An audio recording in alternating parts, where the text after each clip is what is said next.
Bonjour à tous. Alors, je suis avignonnais depuis une vingtaine d'années. Certains d'entre vous à Avignon me connaissent pour la direction de la manufacture, un lieu de théâtre, me connaissent aussi peut-être pour mon implication dans la French Tech Culture. Aujourd'hui, on m'a demandé de vous parler d'une autre partie de mes activités, la création de lieux innovants dans la culture à partir d'outils numériques et de leur interaction avec les territoires. Alors, je vais tout d'abord vous parler d'un ami qui s'appelle Frédéric Nicolaï. Frédéric Nicolaï est une star à Bruxelles. C'est une personne qui a créé des atmosphères dans différents quartiers de la ville, des quartiers qui étaient souvent des quartiers malfamés, des quartiers où il y avait parfois beaucoup de criminalité. Il a développé dans chacun de ces quartiers des cafés en intégrant toute une série d'éléments dans ces cafés. C'est-à-dire il crée le lieu, il choisit un nom, il crée aussi tous les éléments de mobilier intérieur, il va jusqu'à créer les accessoires, les verres, les tasses, les chaises, les tables. Sur le petit plan que vous voyez derrière moi, vous voyez les différents quartiers de Bruxelles sur lesquels il a créé une dynamique que souvent les pouvoirs publics n'avaient pas réussi à créer. Dans un seul de ces cafés, que certains d'entre vous connaissent peut-être, si vous connaissez Bruxelles, le Belga, qui est place Flaget, il y a 3 millions de clients, de visiteurs par an. Ça vous montre comment on peut redessiner une cartographie d'une ville par les lieux, par des lieux bien pensés, des lieux chauds et qui ont chacun leur identité. Chacun des lieux que crée Frédéric sont différents. On voit qu'il y a un lien entre eux, mais ils ont chacun une identité très très forte et ils sont surtout très chaleureux. Alors, dans un de mes jobs, j'ai été, jusqu'à il y a 2 ans, directeur artistique de Mons 2015, capitale européenne de la culture. Alors, vous savez, ce sont des grands projets. Certains d'entre vous ont sans doute connu Marseille-Provence 2013. Et dans le cadre de Mons, la thématique du projet était les relations entre culture et numérique. Et dans ce cadre-là, assumant la direction artistique de ce programme numérique, on s'est posé beaucoup de questions avec mon équipe sur le type de lieu à créer en fonction de notre ambition qui était de toucher tous les publics et d'avoir un spectre aussi large que possible de personnes qui auraient fréquenté ce lieu numérique. Et notre réflexion, elle a été un peu précipitée par le fait que, pour des raisons que je ne vais pas expliquer ici, on a eu une baisse drastique de notre budget sur notre budget numérique. Et ça nous a amené à faire vraiment table rase et à essayer de trouver des projets qui finalement n'étaient pas axés sur la construction d'un grand bâtiment. Vous savez, par exemple, Marseille-Provence 2013, le MUSEM et les grandes capitales européennes de la culture ont chaque fois des projets à plusieurs millions, voire dizaines de millions d'euros, mais d'aller à l'essentiel et d'essayer de réfléchir comment créer des lieux qui peuvent attirer un public maximum et qui finalement nécessitent des investissements relativement faibles. Et pour ce faire, j'ai beaucoup travaillé, mon équipe, avec Frédéric Nicolaï.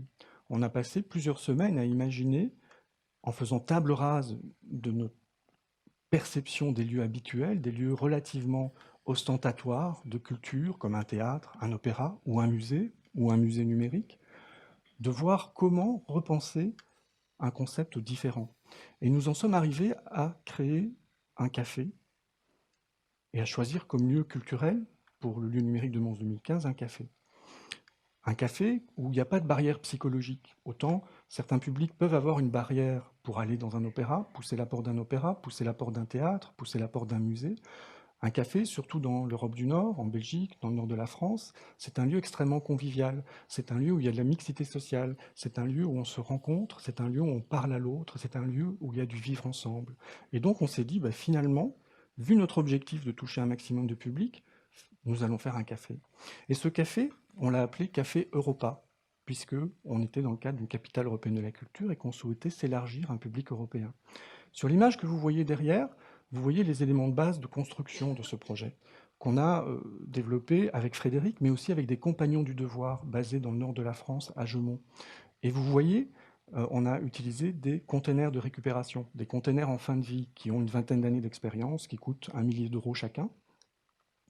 Et on a conçu une ambiance extrêmement chaude en utilisant d'autres matériaux de récupération, comme des palettes en bois. Et donc on a développé un lieu, une architecture qui a pratiquement aucune empreinte au niveau écologique, puisqu'on utilise uniquement des matériaux de récupération. Et on a créé, un peu dans l'esprit du travail de Frédéric dans ses cafés à Bruxelles, une ambiance extrêmement chaude, une ambiance de bien-être dans laquelle on a pu développer toute une série d'activités avec des tas de publics différents, des ateliers pour les jeunes, des ateliers pour les familles, des résidences d'artistes. Et ça a extrêmement bien fonctionné. On est allé jusqu'au bout de notre raisonnement dans une version postérieure du projet en réduisant la surface à 70 mètres carrés et en prenant comme slogan « Concentrer la créativité d'un continent dans 70 mètres carrés ». Et pourquoi minimiser l'espace? Parce que, de par l'exploitation des premiers mois, on a remarqué que plus l'espace était petit, était compact, plus il y avait d'interaction entre les gens, entre le public qui visitait ce lieu. Deux projets spécifiques qu'on a développés. Le premier, un projet de mur-écran. Vous avez sans doute, en voyageant, vu dans les aéroports ces systèmes de mur-écran qui se développent depuis plusieurs années et où il y a essentiellement des publicités. On a détourné ce type de dispositif pour créer dans le café une connexion à travers l'Europe, à travers le territoire européen. Un des grands enjeux des capitales européennes de la culture, c'est de relier les citoyens européens entre eux. On sait que l'intégration européenne n'est pas facile, que les nouveaux arrivants, notamment d'Europe centrale, d'Europe de l'Est, ont énormément de difficultés à s'intégrer dans la construction européenne. Et donc, un des objectifs des capitales européennes de la culture, c'est d'essayer de pallier à ça en créant des liens, en créant un sentiment commun d'identité. Et par ce système de mur-écran, à l'échelle 1 sur 1, puisque vous voyez sur cet écran les personnes à qui vous parlez à l'échelle humaine, à la taille humaine, donc vous avez vraiment une impression de continuité de l'espace. On a créé des activités partagées entre différentes villes européennes, y compris des villes frontières européennes, où il y a des enjeux assez fondamentaux, comme Sarajevo, comme Kaliningrad, qui est une enclave russe dans le territoire européen entre la Pologne et la Lituanie. Un autre projet qu'on a fait, c'est de travailler sur des montées en compétences par des formations des citoyens, des habitants qui venaient dans le Café Europa sur la création de mobilier qu'ils ont designé eux-mêmes et qu'on leur a appris à fabriquer sur place, avec toute une approche open source, common, et une approche d'un lieu qui se construit par les personnes qui fréquentent ce lieu et qui montent eux-mêmes en compétences dans un esprit logiciel libre et commons. Je vais vous parler maintenant d'un deuxième projet qui est un peu la continuité de ce projet. J'ai un autre ami qui s'appelle Didier Fusilier, avec qui j'ai beaucoup travaillé quand j'étais à Mons, puisqu'il dirigeait la scène nationale de Maubeuge, et nous étions dans une scène transfrontalière. Nous avons fait pendant une quinzaine d'années beaucoup de projets ensemble. Didier est devenu le président du parc de la Villette en 2016. Il m'a contacté, ayant vu ce que nous avions fait à Café Europa, pour un projet très singulier, un projet qui était une première à l'échelle mondiale. Il a obtenu des directeurs et des présidents de 8 musées nationaux, le Louvre, le Centre Pompidou, le Château de Versailles, le Musée national Picasso, Univers Sciences, la Cité des Sciences, la Villette et la Philharmonie, la possibilité d'accéder à des parties de leur collection numérisées.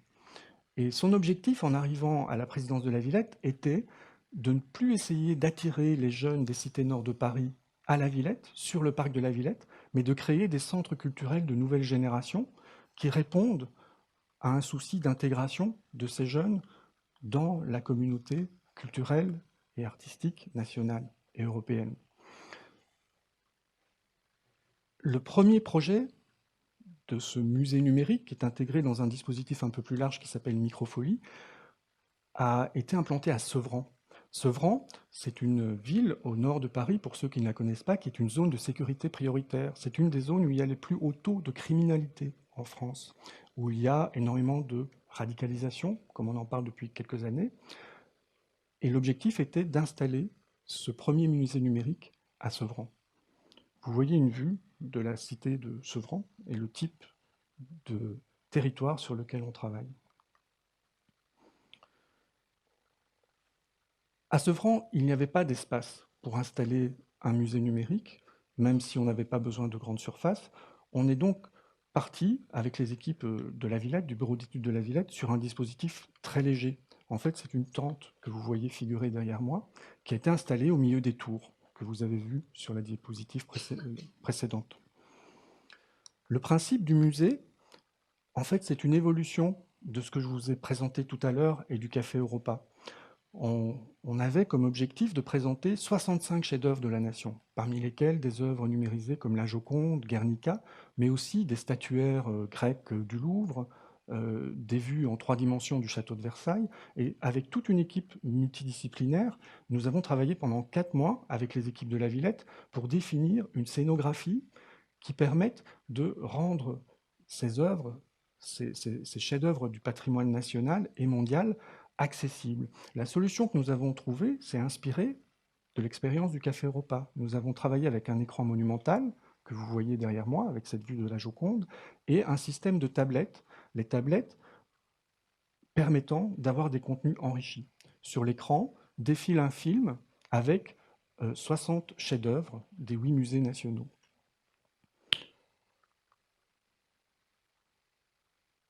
Vous avez une autre vue du dispositif d'écran. Sur les tablettes, vous avez accès à plus de 300 chefs-d'œuvre des musées nationaux.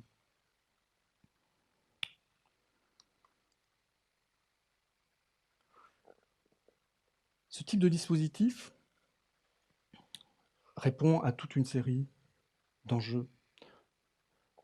À Sevran, pour vous donner une idée, le coût d'investissement est extrêmement faible par rapport à des structures habituelles construites en dur, avec énormément de coûts d'investissement et de fonctionnement. Sur la première année d'exploitation, puisque le premier projet a été installé à Sevran en janvier 2017, on a eu plus de 20 000 visiteurs, ce qui est énorme, sur un territoire extrêmement complexe. Le terrain sur lequel a été construit ce musée était un terrain de dealers de drogue, pour vous montrer un peu le type d'écosystème dans lequel on a travaillé. Ce qui est également fondamental dans ce type de projet, c'est le rapport qu'on peut développer avec les publics. En général, on a des approches qui sont assez classiques en termes de médiation, avec des équipes de médiation qui doivent intervenir pour présenter des contenus, essayer d'avoir des démarches de médiation. Ici, on est sur un dispositif qui est relativement autonome. Le dispositif d'écran tablette permet à des personnes pas nécessairement initiées de voyager dans les trésors de la nation, dans les collections des musées nationaux. J'ai vu par exemple à Sevran des femmes avec foulard qui vivent dans l'écosystème de Sevran, dans des cités de Sevran, montrer avec beaucoup de fierté à leurs enfants les trésors des statuaires du Louvre, des trésors de statuaires grecs par exemple. J'ai vu ici à Avignon, puisque le Festival d'Avignon a accueilli pendant 3 semaines le dispositif de musée numérique de manière limitée dans le temps, j'ai vu un enfant de 9 ans de Rognonas me dire avec beaucoup d'émotion qu'il avait touché pour la première fois dans sa vie une tablette numérique. J'ai vu des classes entières arriver à la Fabrica et à l'ouverture des portes, à la vision du dispositif, qui est un dispositif qui leur parle avec des outils numériques, avec des tablettes, courir pour découvrir les trésors de la nation et les parcourir avec leurs professeurs. La conception de ces dispositifs demande énormément de travail, énormément d'équipes pluridisciplinaires. Le message que je voulais vous faire passer aujourd'hui, autour de tous ces projets, c'est un message autour de l'imaginaire. En fait, ce musée numérique est un outil qui nous permet de travailler l'imaginaire collectif, notre imaginaire collectif. Aujourd'hui, dans notre société, beaucoup de jeunes de milieux sociaux défavorisés, des cités, sont soumis à énormément de tentatives, souvent des tentatives réussies de radicalisation. Ces tentatives de radicalisation, elles se construisent sur un imaginaire. un imaginaire de guerre, un imaginaire dont on parle ces dernières années. Le projet de musée numérique leur ouvre les portes d'un autre imaginaire. Un imaginaire axé sur la beauté, un imaginaire axé sur un choc esthétique, un imaginaire basé sur des valeurs qui sont les valeurs de l'humanisme européen, les valeurs de la République. L'outil numérique, s'il est bien utilisé, de manière non marchande, avec la puissance publique, nous permet aujourd'hui vraiment de reconsidérer la diffusion de la culture sur des enjeux, comme celui dont je viens de parler, qui sont vraiment les enjeux de notre société d'aujourd'hui, qui traitent de notre vivre ensemble, de notre ciment. J'étais très heureux de vous parler de ce projet dans une ville, Avignon, qui est ma ville, qui est une ville qui a une reconnaissance mondiale dans la décentralisation de la culture, qui est emblématique du vivre ensemble, du partage de la culture, qui est la ville de Jean Vilar, la ville de René Char. Je vous remercie de votre attention.